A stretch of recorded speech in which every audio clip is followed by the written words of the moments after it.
Check one, two. Testing audio. Check one, two.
morning and welcome to our meeting of Brampton's Audit Committee.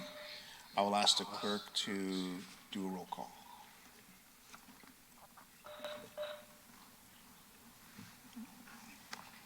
Good morning, Chair.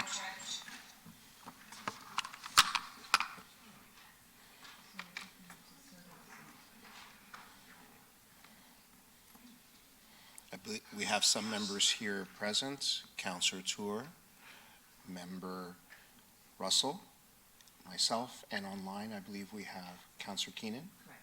So we have quorum? Yes. Very good. Our next item is approval of the agenda. Does any member wish to add a business item to today's meeting?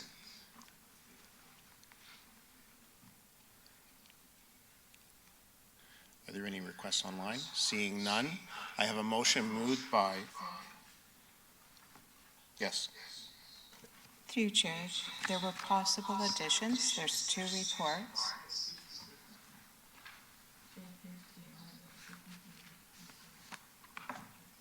Maybe turn down your volume. One is 6.6, if we add it, driver certification program, compliance audit, fleet, fire and emergency. The second request is to add a report, driver certification program, compliance, transit, if it's the will of committee. Thank you very much, and members of committee will know that we received these reports yesterday, but I'm going to ask if staff can look at this technical issue that we're having here in chambers.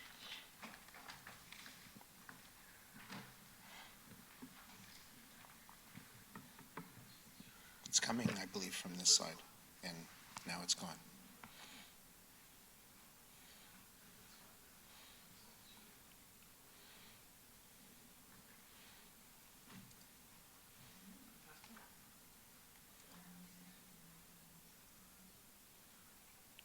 We have sound check. It's working, appears to be working now. I'll just check. That sounds better, Chair. Yes, and we'll ask if Councillor Keenan can still hear us. I can hear you well. Perfect, all right. Do any members have questions with respect to the approval of the agenda today? Seeing none, moved by Member Russell. All in favor? That carries. Do any members have a declaration of pecuniary interest under the Municipal Conflict of Interest Act for any item to be considered on today's agenda? I see none, so I'll ask the clerk to note for the meeting minutes. Next, members, we have our consent motion process. I will read each agenda item that is subject to consent motion, and members may verbally identify items to be held for debate during the meeting. Any item that is not held for debate will be considered as part of a consent motion and voted on for approval. I'll read the relevant agenda items, and members can identify any items that are to be held for debate. We'll be holding 6.1, the staff report for fleet asset management, audit 2025 report. We'll hold 6.2, the staff report on fuel management audit for 2025 report. Item 6.3, staff report management action plan follow-up engagement report, held by Member Russell. Item 6.4, staff report 2025 internal audit work plan status update. On consent. Item 6.5, a staff report on the Corporate Ethics Hotline Quarterly Report, Q2 2025. That is on consent. We will hold the other 2 reports that were added, please. And then item 7.1, the staff report, 2024 audited consolidated financial statements for the City of Brampton. We'll hold for a presentation from KPMG. I'll ask the clerk to summarize the items that are included on the consent motion. Through you, Chair, 2 consent items are included. 6.4, staff report, 2025 internal audit work plan, status update, and 6.5, staff report, corporate ethics hotline quarterly report, Q2 2025. Thank you very much, Madam Clerk. I have a motion moved by Councillor Keenan to approve the consent motion. All in favor? Are there any opposed? That carries. And with that, we will move to item 6.1, staff report, fleet asset management audit 2025 report.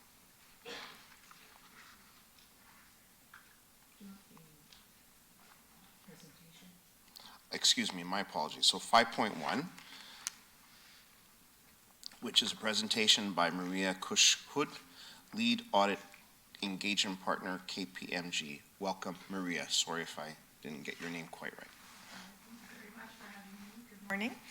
I'm here today to present to you our audit findings for the audit of year ended December 31st, 2024 for City of Brampton, consolidated financial statements, which includes library and BIA, as well as trust funds as well.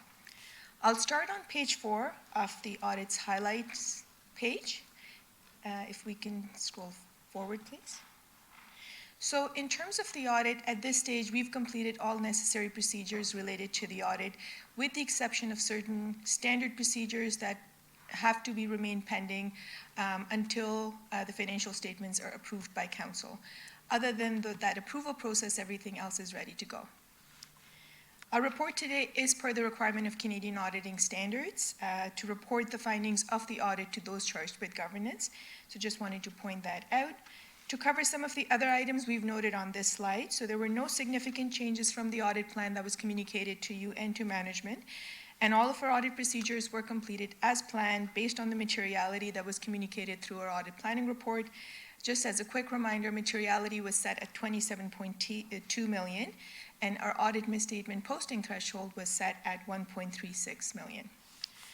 As a result of our audit, we did not identify any unusual or fraudulent transactions or any significant control deficiencies that should be reported to you. There were no corrected or uncorrected misstatements identified as a result of our audit engagement.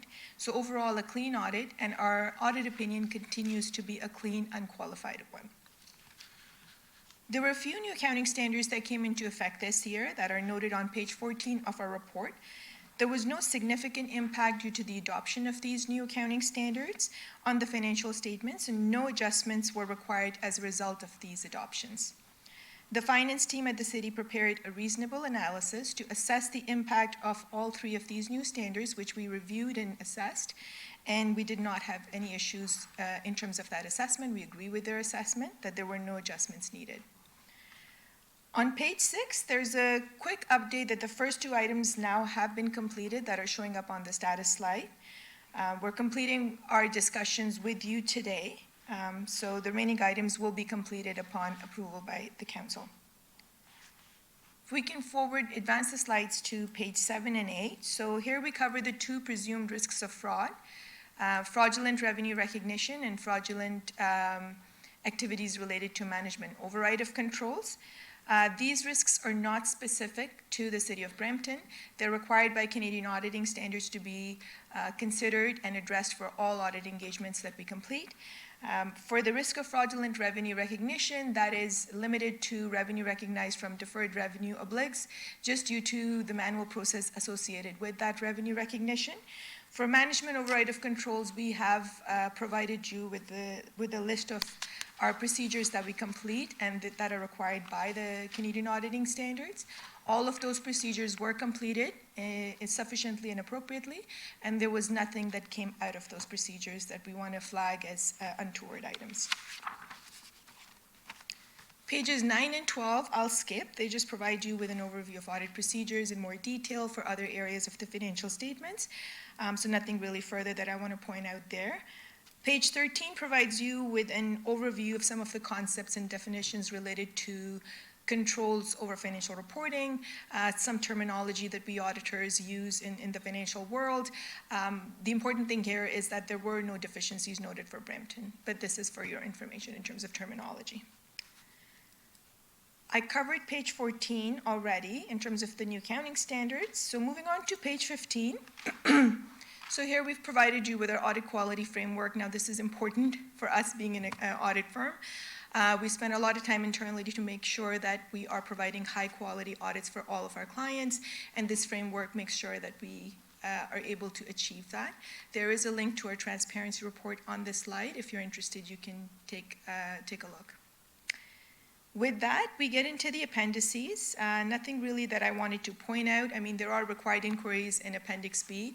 We have completed these inquiries with the treasurer and with your CAO. But if there's anything else that comes to mind for the committee, we're required to ask per the CASs. If you want to point anything out, either here or separately, we're happy to address. So with that, I'll pause if there are any questions. Thank you very much, Maria.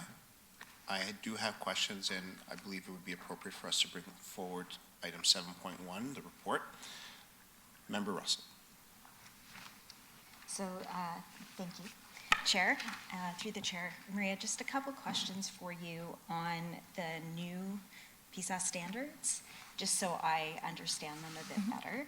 So what would be an example of a P3 transaction that might be relevant for the city of Brampton? So that's a great question. So where we're seeing P3s becoming more relevant to municipalities is when you want to partner with a private builder to build a facility. We've seen it with libraries, we've seen it with sports complexes, but the important thing there is that there needs to be a financing component as well. So there is build and then there's finance over the course of the life of the asset. That's really like one example that comes to my mind now. P3s can get really complicated because there are quite a few different things that you have to take into account to assess whether it meets the criteria of a P3 or not. Okay, and a follow-up question on that, would the financing need to be provided by the third party? Or could it be financing outside of that, like a financing through It would Terrific. typically be with the third party. with the third party? Yes. Okay. And in this case, we didn't see impact of any such arrangements. Was that more a factor of the fact that we were implementing this prospectively, or that we just don't have such arrangements? So both. So Okay. so City of Brampton is implementing these prospectively, and that is what we recommended to all of our clients, because it would become quite strenuous and ugly going back into the Yeah. past for something like this. And secondly, currently, there are no partnerships that we're aware of, or management has indicated to us that would fall into this category. Okay, thank you. And then one further question on the standards. For purchased intangibles, that was one where I was thinking about things like significant systems implementations or upgrades. Would that fall under this this policy? It could, so it depends on the nature of the intangible. So if I could take a step back, the reason why this standard came into place is because for whatever odd reason in the past, public sector accounting standards did not allow capitalization of intangibles, regardless of any criteria. So if you had an intangible, it had to be expensed. That's why they brought the standard in, to try and align it with other frameworks. Now, in terms of the nature of the intangible, the criteria that needs to be met is that if, let's say you have an off-the-shelf accounting system, that most likely is not going to meet the criteria. It needs to be customized to the requirements of the City of Brampton. Thank you, that's very helpful. No problem. Thank you, Member Russell. I don't see any questions from any other. Thank you, Maria. So I'll ask for a motion of approval for the report by Member Russell and receipt of the delegation. Is there anyone opposed? That carries. Yes. Will we be able to ask questions on the report, 7.1? Would you like to add further questions on the report on 7.1? 7.1, Yeah, it's before us. It's before us now. So please proceed. Go ahead. So this is more questions, I guess, for staff on the report.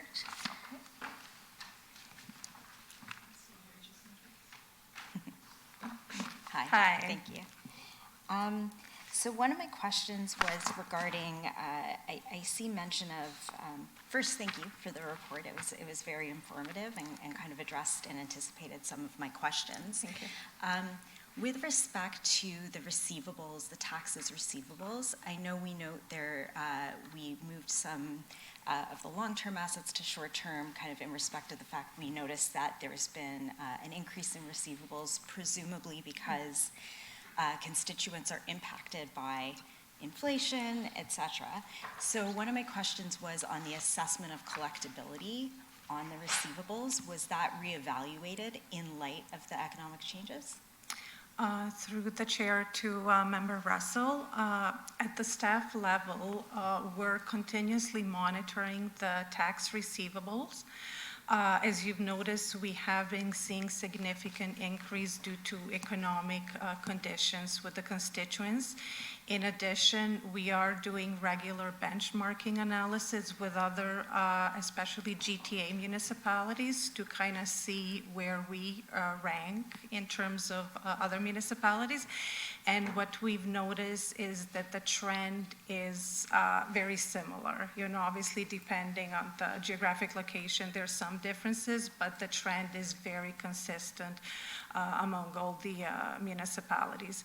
In terms of collectability, we do have processes. Processes related to taxes receivable are legislated and very specific in terms of tax sales.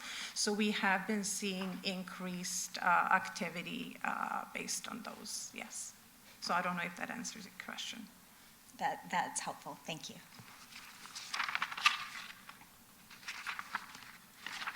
And I think that was it for my questions. Thank you. Okay, thank you very much. Thank you. Thank you, Maya. So we have a motion moved by Member Russell to receive the delegation and to approve Report 7.1. Any questions? All in favor? That carries. Next, we have item 6.1. Sorry, my apologies. Item 6.4, which is a staff report on, my apologies again. It's item 6.3, right? Yes. Right. Item 6.3, staff report on management action plans, follow-up engagement for report on operational audits. Or do we go to 6? Let's do 6.3 first. Very good.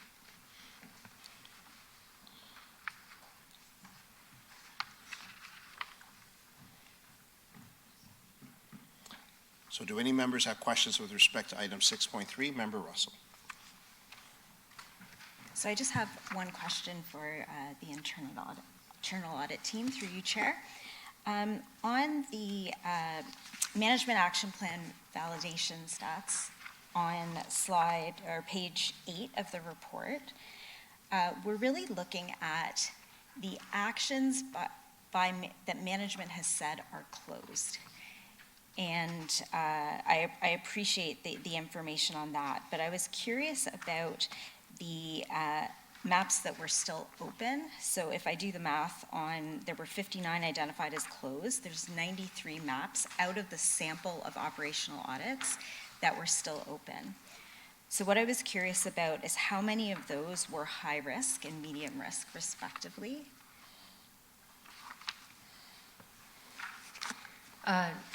Good morning, Member Russell. Morning, Claire. Just wanted to help you understand. So out of the 152 recommendations, we followed up from 59 that was implemented in 2024, mainly in 2024. Mm-hmm. Now, out of that, there's another 25 recommendations that was already implemented before then, right? So now we're left with roughly, just one second.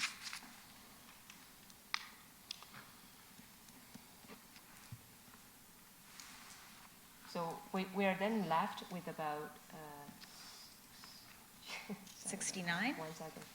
No, we're left about 64 Okay. recommendation that's not fully implemented, and then another 4 that's not even yet due. Okay, so Okay. let's talk about the 64. That out of the 64 recommendations, 37 are high risk rating, and 12 are medium risk rating.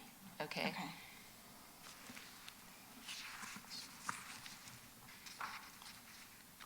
Thank you.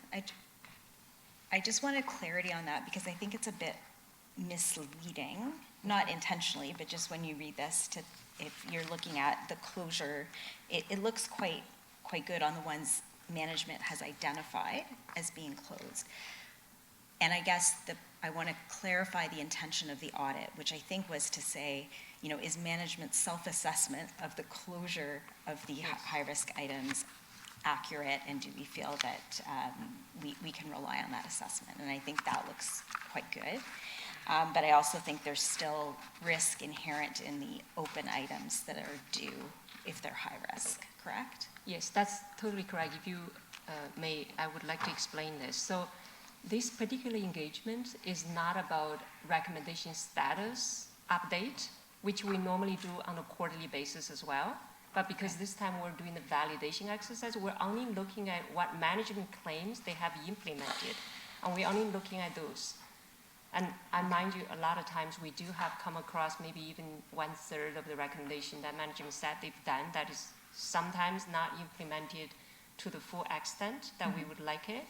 But in Q3, we will come back again with that quarterly update, which will show you what are the outstanding recommendations, and we're happy to add what are the high risk and medium risk of recommendations. Yes, I think Okay. that'd be very helpful. Thank you. Yeah, okay, thank you. Those were all my questions. Thank you very much. So we have item 6.3, staff report on the management action plans follow-up engagement report, moved by Member Russell. Any other questions? All in favor? That carries. And now, members, will go back to item 6.1, a staff report on fleet asset management audit 2025 report, and ask for staff to lead us through the details of the report.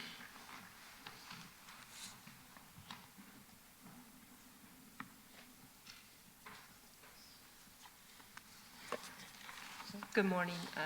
I just wanted, we have two concurrent audits in the fleet services area, the fleet asset management and the fuel management audits. I'd like to begin by introducing the audit team responsible for the fleet asset management audit. That is Brad Cecile, our audit manager, and Sahil Sharma, lead internal auditor. Okay, and I'd also like to take the opportunity to sincerely thank the staff from fleet services within the Public Works Department, as well as leadership from road maintenance, operations, and fleet, who worked closely with our audit team throughout this process. And I'm gonna name a few individuals here, and that is Shane Loftus, Director, Road Maintenance, Operations, and Fleet, and Angela Mancuso, Manager of Fleet Services, and Annalisa San Juan, Administrative Supervisor, and Nazia Khan, Fleet Technician. These are the individuals that we work very closely with. We truly appreciate the dedication and cooperation shown by the Fleet Services team. Despite the challenge of being audited by two teams simultaneously, alongside a separate follow-up review related to prior management action plans, they remained highly responsive, collaborative, and committed to transparency. And their diligence in providing timely information, granting access, vetting findings, and working with us to identify and shape meaningful management action plans is deeply valued. This level of engagement is what allows us to deliver audits that are constructive and forward-looking. With that, I'll now hand it over to Brad, who will walk us through the audit background, objectives, scope, key findings, and conclusions. Following Brad's presentation, Shane Loftus or Angela Mancuso will speak to the management action plans, and then Brad will return to outline the next steps. Brad, over to you. Thank you, Claire. Next slide, please. Next slide. The main objective of the Fleet Asset Management Audit was to assess whether Fleet has established appropriate policies, procedures, and controls to support effective, consistent, and accountable asset management operations, implemented processes to support effective planning and acquisition of fleet assets, established controls to effectively manage and monitor fleet assets throughout their life cycle, and implemented procedures to oversee and monitor vehicle rentals and disposals in a controlled and efficient manner. Next.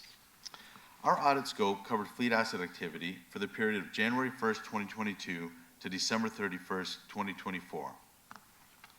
The audit methodology included reviewing reports, forms, contracts, and system data, interviewing staff involved in the fleet asset management process, sample testing and data analytics to assess the efficiency and effectiveness of fleet management processes, performing a physical inventory count, and site visits to observe asset storage and security.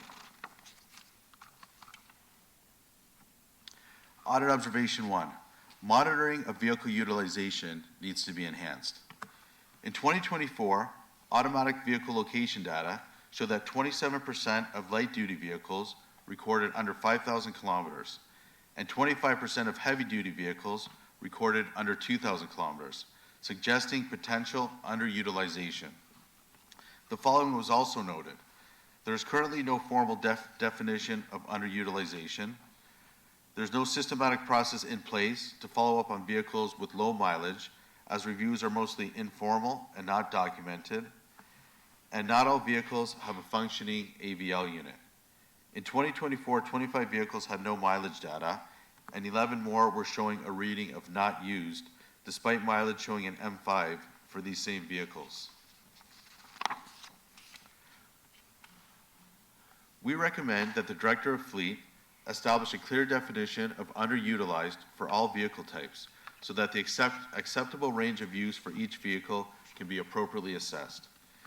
Implement a formal process that systematically follows up with operating units to assess the reason behind low vehicle mileage and require them to document and justify low usage, and improve AVL data capture by identifying and addressing non-functioning units to ensure consistent and accurate mileage data is available for analysis. Audit observation 2, review controls for new vehicle and equipment requests needs to be improved. We reviewed 5 samples of new acquisitions and noted the following. None of the 5 request forms had proper approval. Signatures from the business unit commissioner, director, and supervisor were missing on all forms, and 3 of the forms also lacked the fleet manager's signature. It was also noted that not all request forms were fully completed. One form was missing the fleet services recommendation section, and on another, the recommendation to proceed with procurement was marked as no due to low utilization. However, this asset was still added to the budget. We recommend that the Director of Fleet ensure all new asset requests are complete, include clear justification, and are formally approved by both the requesting business unit and fleet management before being submitted for budget consideration. Audit observation 3, tracking of equipment locations in M5 needs to be enhanced. M5 lists the user department, but not the actual equipment locations, making it difficult to know where assets are stored or used. The physical inventory count found several equipment units were at locations different from what the user department was showing in M5. We recommend that the Director of Fleet implement a process to improve the tracking and updating of equipment location data to ensure assets are properly safeguarded and can be efficiently located when needed. Audit observation 4, fleet data provided for insurance purposes needs to be complete and current. We reviewed the asset list sent to Risk and Insurance in 2024 and found 35 active vehicles were missing from the asset list. The list was sent in August, and there was no subsequent final year update sent to Risk and Insurance. 6 of the 35 vehicles left off the list were acquired before 2024, with the remaining 29 being added in the last 3 months of the year. We recommend that the Director of Fleet improve the process for providing vehicle information to the Risk and Insurance Unit to ensure all fleet assets are properly insured. Audit observation 5, updating of disposed fleet assets in M5 needs to be improved. During the inventory count at the end of April, a unit that was sold in January 2025 was still showing as active at Memorial Arena. A review of 7 additional units auctioned off in January 2025 found that as of May, 4 were still showing as flagged for disposal and 3 were still showing as active. All 7 of these units should have been changed to disposed in the M5 system. It was also found that 3 tractors sold in December 2023 were still marked as flagged for disposal as of May 2025. These 3 units should have been changed to disposed at the time they were auctioned in 2023. We recommend that the Director of Fleet improve the process for updating the status of disposed assets in M5 to ensure timely and accurate record keeping. Audit observation 6, standardized operating procedures need to be developed to standardize fleet administration practices. Fleet administration currently lacks formal standard operating procedures. While some forms are used to support key tasks, they do not provide clear or complete guidance. SOPs are needed for core functions, including asset replacements, new acquisitions, procurement, disposals, and rental car management. We recommend that the Director of Fleet develop and implement SOPs for fleet administration functions to promote a consistent, complete, and accountable approach for carrying out core tasks. In conclusion, Fleet Services has implemented several effective practices to manage the city's fleet operations, including the use of fleet-focused M5 and AVL systems to track assets, established life cycle parameters for vehicle replacement, secured asset storage, and a well-structured rental vehicle management program. However, improvements are needed in key areas such as formalizing the vehicle utilization review process, ensuring timely updates to equipment locations in M5, completing and approving new vehicle request documentation, promptly updating asset disposal status, verifying insurance data accuracy, and developing SOPs to guide administrative functions and ensure consistency. Implementing the recommended actions will help address these gaps, enhance operational consistency, strengthen internal controls, and improve the overall efficiency and accountability of the city's fleet management activities. Now I will turn it over to Shane to address each of the 6 management action plans. Thanks, Brad. Good morning, everyone. My name is Shane Loftus, Director of Road Maintenance Operations and Fleet. I'd like to start by echoing Claire's appreciation for the team. Angelo and Bamini and the rest of the team did an excellent job with this, especially considering Angelo's been in the role for about a year, so a lot of these issues are new and being addressed by him. So the action plan for finding number 1 is to enhance the monitoring of vehicle utilization. Staff have created a formal process to review and assess underutilized vehicles and are currently collecting data from other municipalities to ensure that our thresholds are within the current standards. We are addressing low utilization with those user groups and documenting their responses, and then working with AVL and IT to address non-functioning units and explore technologies to extract mileage through GPS telematics. And then the timelines for completion of those are just listed at the bottom. Next slide, please. Finding number 2 is to improve controls for new vehicle and equipment requests. So again, staff have developed a formalized process and are reviewing and approving new vehicle, equipment, and requests ongoing, and have developed an SOP to ensure the process is followed and centralized all supporting documentation within the fleet group. And that should be completed by the end of the year. Next slide, please. Finding number 3 is enhancing tracking of equipment locations within M5. Vehicles and equipment in M5 are assigned to user groups, not specific locations. So due to operational needs, equipment is often shared or moved without notifying fleet. To overcome this, we're working with IT systems and AVL team to find tracking options for unlicensed vehicles who don't have ECUs or AVL GPS. Informing user groups of the requirement to communicate any vehicle or equipment transfers to fleet, so strengthening that communication between the user groups and the fleet group. And fleet is currently piloting a GPS technology on 6 unlicensed lawn cutting units, and the data will be reviewed to assess the sustainability. And those items will be tackled over the next year or so. Next slide, please. Number 4 is ensuring complete and up-to-date fleet data for insurance purposes. This has already been implemented, and fleet staff are now sharing the complete listing of vehicles on a biannual basis to ensure that proper documentation is getting to our risk and insurance group.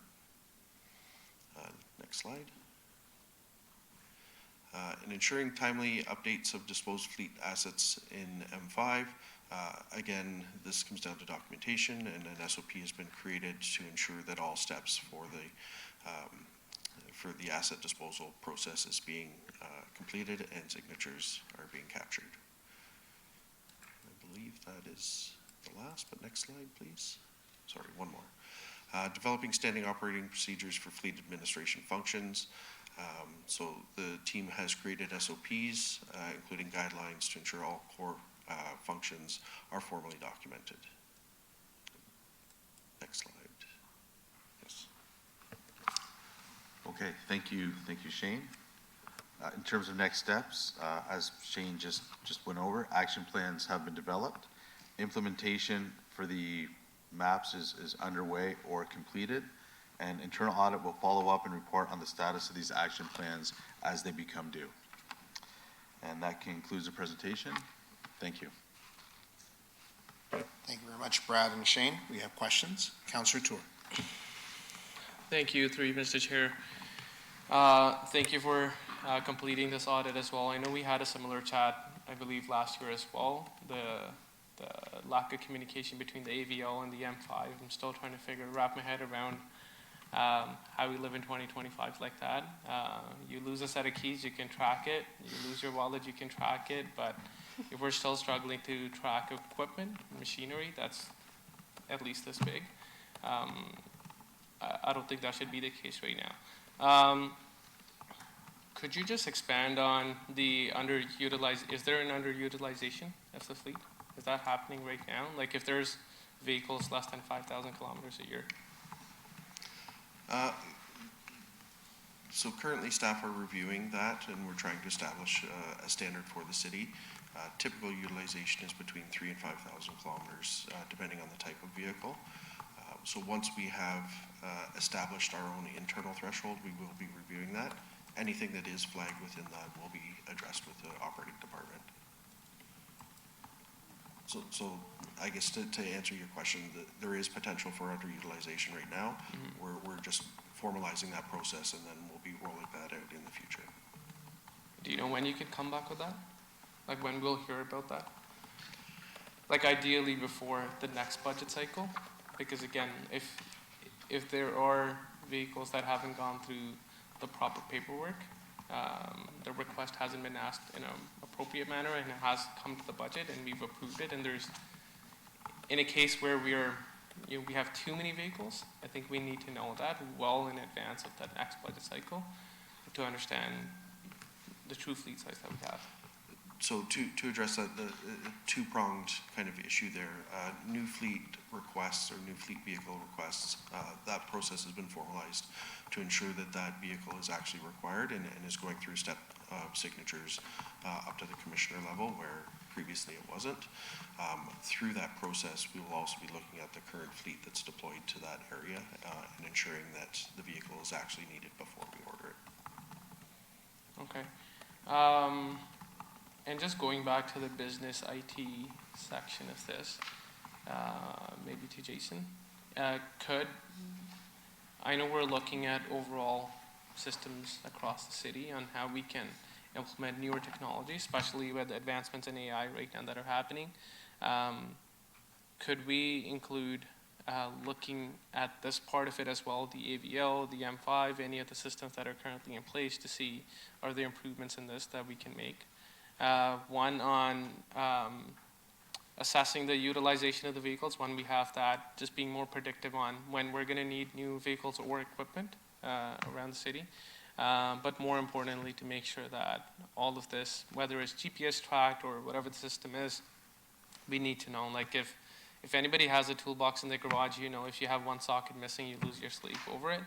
But we need to know where equipment is. Not that equipment is missing in the city. I don't want to put that kind of information out there, but just to be able to exactly track where pieces of equipment are. It just makes work more efficient, I'm assuming, where you don't have to worry about tracking down different pieces at different times.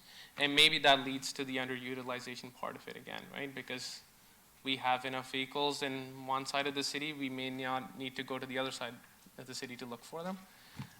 So if we can look at those, if we can look at these systems as well, part of that business improvement, I'd really like us to do that.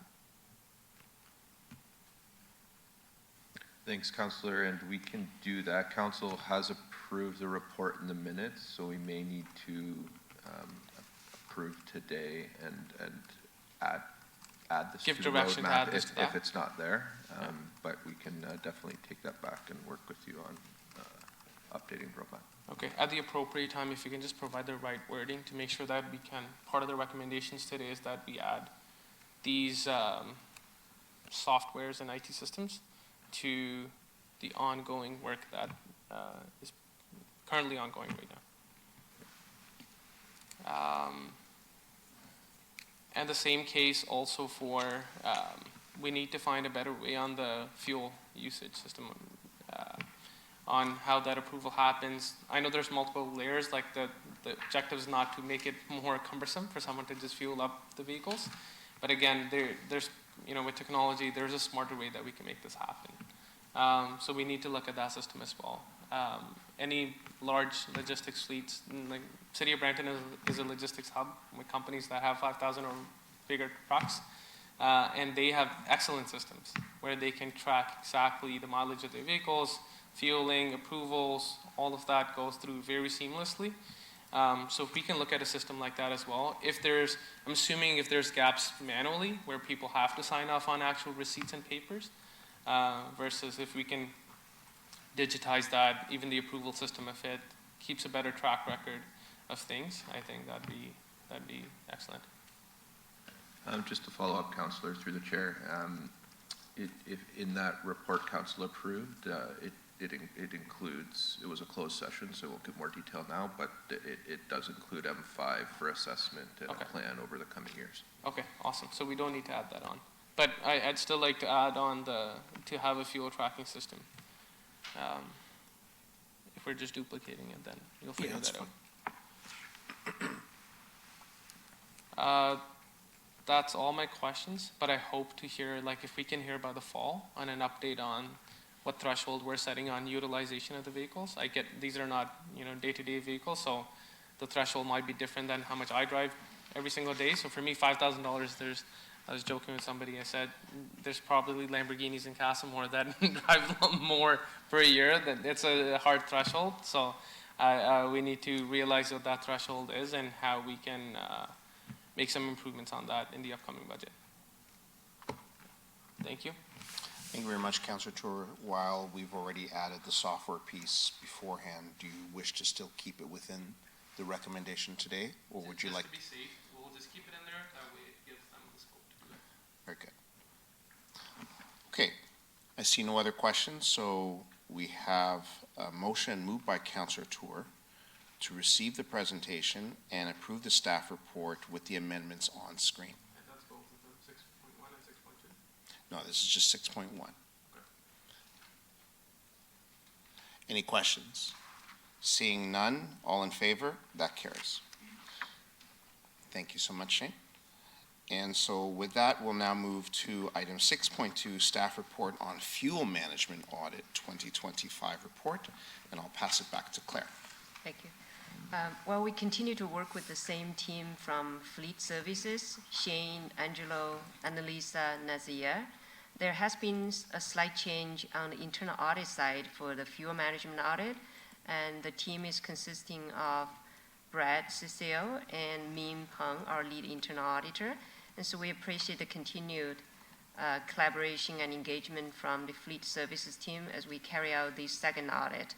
I'm going to pass it over to Brad. Thank you, Claire. Next slide, please. Next slide. The main objective of the fuel management audit was to evaluate whether appropriate policies and procedures are in place to ensure effective, consistent, and accountable fuel management, determine whether fuel inventory levels are properly monitored and replenished in a timely and controlled manner, assess whether access to on-site diesel fueling is appropriately restricted and fuel activity is adequately monitored, examine whether commercial fuel cards are properly issued, managed, and monitored to prevent unauthorized use and ensure accountability, and verify whether off-site fuel activity is effectively monitored and related payments are accurate, properly reviewed, and approved. Our audit scope covered fuel activity for the period of January 1st, 2022 to December 31st, 2024. The audit methodology included a review of policies and SOPs guiding fuel management, interviews with staff involved in the fuel management process, sample testing, and data analysis to assess efficiency, effectiveness, and compliance of fuel management activities, site visits to observe fueling practices, and system functionality. Audit Observation 1, strengthened monitoring process for on-site fuel use. Internal audit identified repeated short interview fuel ups for the same vehicles. The inconsistent use of jerry can key fobs when filling jerry cans was also observed. These types of fuel transactions, along with the absence of exception-based monitoring, reduce fleet's ability to detect and address irregularities and/or anomalies. The Director of Fleet should implement an exception-based monitoring process to flag irregular fuel usage and enable the timely detection of potential misuse, which will support greater accountability. Audit Observation 2, enhanced vehicle mileage capture and fuel analysis. We observed several data limitations that affect the accuracy and completeness of fuel consumption monitoring. 48 vehicle data units were found to be non-operational, limiting the automated capture of odometer readings during on-site fueling. Automatic vehicle location is not integrated with M5 and is not currently utilized to support fuel consumption analysis. Odometer readings for off-site fueling are manually entered at the pumps and then again manually re-entered into M5, increasing the risk of manual input errors. And Fleet does not currently conduct annual liters per 100 kilometer analysis, a common fuel efficiency metric used in Canada. This limits insight into fuel efficiency trends. The Director of Fleet should enhance the fuel analysis process by optimizing mileage data capture through the repair of non-functional VDUs, exploring integration of AVL data with M5, and reducing reliance on manual data entry. An annual vehicle-level fuel efficiency analysis should also be implemented to identify and investigate vehicles with poor fuel efficiency and proactively detect mechanical issues or potential fuel misuse.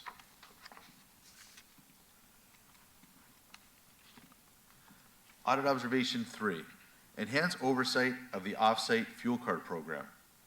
A review of the off-site fuel card monitoring process noted the following. There is no formal process to follow up with business units on potential fueling exceptions, including out-of-town or premium fuel transactions, limiting accountability. Business units do not receive off-site purchase activity reports and must rely on manual receipt submissions or calls from fleet, resulting in inconsistent fuel monitoring. Off-site reports are only available in PDF format and limited to 24 months, restricting fleet's ability to conduct detailed analysis or identify long-term fueling trends. And off-site fuel transactions do not capture employee IDs at the pump, making it difficult to link fuel purchases with the specific individuals and enforce accountability. The Director of Fleet should strengthen the off-site fuel card program by establishing a formal procedure for following up on fueling exceptions, including out-of-town transactions and the use of premium fuel types. It should also include documented communication to support inquiries and responses. Providing business units with regular access to fuel purchase activity reports to support operation-level monitoring and shared accountability. Working with a vendor to obtain fuel transaction data in an analyzable format to facilitate fuel review and analysis. And finally, exploring enhancements to capture operator-specific information, such as the employee's ID, at the time of fueling, to improve traceability and support effective monitoring of fuel transactions. Audit Observation 4, establish a standardized fuel inventory reconciliation process. A review of the reconciliation process for on-site fuel inventory noted the following. For co-and-court managed sites, inventory reconciliations are not being performed or reviewed. For Asset Works managed sites, Fleet is not fully utilizing the system's reporting capabilities to perform fuel inventory reconciliations. Manual dip readings are conducted, however, they are not centrally stored or consistently documented against system fuel data, which may limit traceability. And a formal SOP outlining roles, responsibilities, and reconciliation procedures has not yet been developed. This may impact consistency across fueling sites. The Director of Fleet should implement a standardized monthly fuel inventory reconciliation process across all fueling sites that includes generating and reviewing monthly reconciliation reports, establishing defined variance thresholds that trigger follow-up actions and investigations to address potential issues such as unrecorded withdrawals or gauging errors, centralizing the collection and storage of manual dip readings, and formally documenting comparison of manual measurements with the system recorded inventory levels, and developing a formal SOP that outlines staff roles, responsibilities, reconciliation steps, documentation requirements, and investigation protocols. In conclusion, several foundational controls are in place to support effective fuel management across the city. This audit identified key areas where oversight, data accuracy, and accountability can be improved. Specifically, the lack of exception-based monitoring, regular fuel consumption analysis, limited oversight of off-site fuel card usage, and the absence of routine fuel inventory reconciliations present risks to operational efficiency and fuel accountability. Implementing the recommendations outlined in this report will enhance Fleet's ability to detect anomalies, improve the reliability of fuel data, and streamline fuel management processes. These improvements will support stronger accountability across user departments and provide more accurate information to guide operational and financial decision-making. Now I will turn it over to Shane once again to address each of the 5 management action plans. Thanks, Brad. So for this audit, we've got 5 key action items. Number 1 is enhancements to the fuel management system, monitoring and access controls. So staff will be implementing reports that identify fueling exceptions and irregularities and follow up with those user groups as required.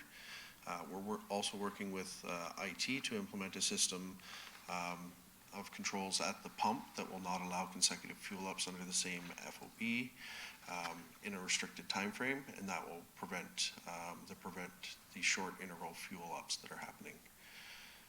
Next slide, please. Item number 2 is the odometer data accuracy and system enhancement initiative. So we are currently tracking and repairing non-functional VDUs on an ongoing basis. Again, working with IT and the AVL team to find an alternative and robust system to capture accurate mileage for fleet vehicles.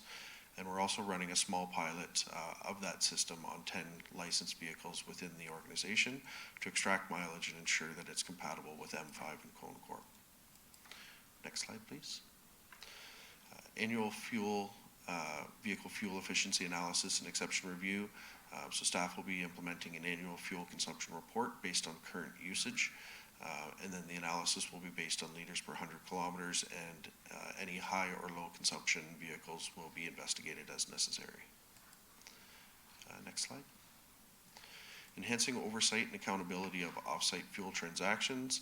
So staff have or will be implementing a formal process to review and follow up on all these exceptions, such as out-of-town fueling and premium fuel types, and then engaging the user groups to provide explanations for those transactions. Exploring options to provide monthly off-site fuel reports to the respective user groups in order to enable them to review their off-site fueling transactions at the operational level. Working with current off-site fuel provider to generate reports in Excel. We are currently getting them in PDF, so this will allow a more robust analysis. And implementing additional tracking of off-site fueling to enable user identification, such as an employee ID. Next slide, please. Formalization of fuel reconciliation processes. So staff will be formalizing the fuel reconciliation process, including review of monthly reconciliation reports, both from Cone Corp and Asset Works fuel systems. They'll be defining the variance thresholds that trigger follow-ups of potential fuel tank and recording issues. And then the data will be centralized and collected on a monthly basis, including manual dip readings and documenting the comparison between that manual dip and the fuel system levels, and developing a formal SOP that addresses all areas of fueling reconciliation processes. I believe that's the last one. Okay, thank you, Shane. As Shane just went over, action plans have been developed. Implementation for those plans are underway or have been completed. And internal audit will follow up and report on the status of those management action plans as they become due. And with that, that concludes the presentation. Thank you. Thank you very much, Brad and Shane. Don't have any questions from members, so I'll ask if, oh, we do. Councillor Chort. No questions, through you, Mr. Chair, just pretty much the same comments I made in the previous report. I thought they were both together at the time, but that was a recommendation that was passed when we received the previous report on the fuel management portion of it. So, thank you. Thank you very much, Councillor Chort. So I'll ask if Member Russell would still like to move receipt of the report and the presentation.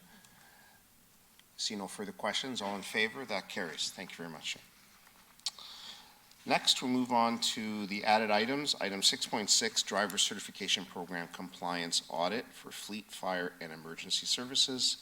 I will ask if staff can provide us with a detailed overview of the report.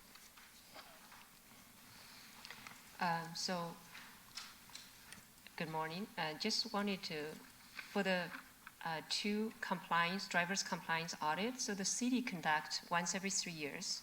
Okay, we have usually issue two reports. One is for transit alone. The other one is combined report for fleet and fire and emergency services. And the last audit was done, I think, around May, June, and the report was issued in September 2022. It was just when I first came over here. There was no exceptions. So because of that, and the Ministry of Transportation said you just need to do it once every 3 years. So we're doing it now just to catch up at the time being, and there's also no exceptions, so we expect the next one to be 2028. So I don't know if that's sufficient. Okay, I'll ask if any members have questions. Seeing none, I have a motion moved by Member Russell to receive Driver Certification Program Compliance Audits. All in favor? That carries. Next, we have item 6.7, Driver Certification Program Compliance for Transit. Claire, do you have anything else to add? The same. The same. I just recapped for both. Sorry. Very good. So I see no questions from members. I have a motion moved by Member Russell. Maybe that's a prediction for the future. Seeing no further questions, all in favor? That carries.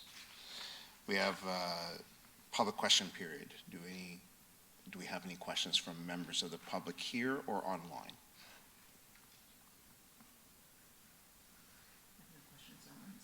Very good. Thank you, Madam Clerk. We have no closed session items. So our next item is adjournment. Our next scheduled meeting is for Tuesday, October the 7th, 2025. I have a motion moved by Councillor Keenan to adjourn today's meeting. All in favor? That carries. Thank you very much. The meeting is adjourned.